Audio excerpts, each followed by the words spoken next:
اللہ تعالیٰ نے حکم دیا ہے کہ حجاب اگر پہنو، پردے کا خیال رکھو، اپنے حیا دار لباس کا خیال رکھو، تو پھر ان چیزوں کا خیال رکھنا پڑے گا، کیونکہ یہ اللہ کا حکم ہے۔ یہ زینت حجاب کو یا پردے کو یا لباس کو ختم کرنے سے نہیں ملتی، جس کا آج کل مغرب کے زیر اثر بعض عورتوں پر، ہماری عورتوں پر بھی اثر ہو جاتا ہے اور اظہار کر دیتی ہیں، بلکہ زینت تقویٰ کا لباس پہننے سے ملتی ہے، نہ کہ ننگے ہونے سے۔ اور یہ لباس تقویٰ ان کو میسر آتا ہے جو اپنے ایمانی عہدوں اور ایمانتوں کو اپنی تمام تر صلاحیتوں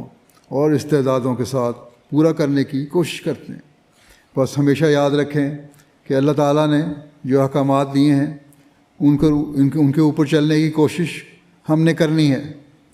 اور نیکیوں میں آگے سے آگے قدم بڑھانے کی کوشش کرنی ہے، اپنے آپ کو اس معاشرے میں ہر برائی سے بچانے کی کوشش کرنی ہے۔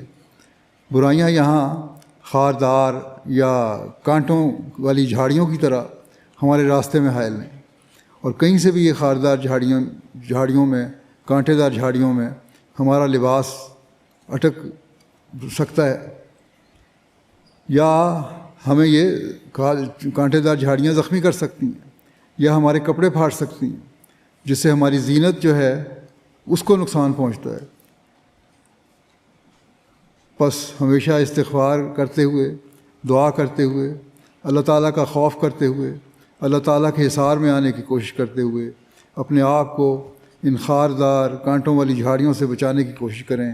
اور معاشرے کے اثر سے اپنے آپ کو بچانے کی کوشش کریں، اور تقویٰ کے لباس کو ہمیشہ پہننے کی کوشش کریں۔ اور یہی وہ چیز ہے جو ایک احمدی لڑکی، ایک احمدی عورت کا ایک خاص امتیاز ہے،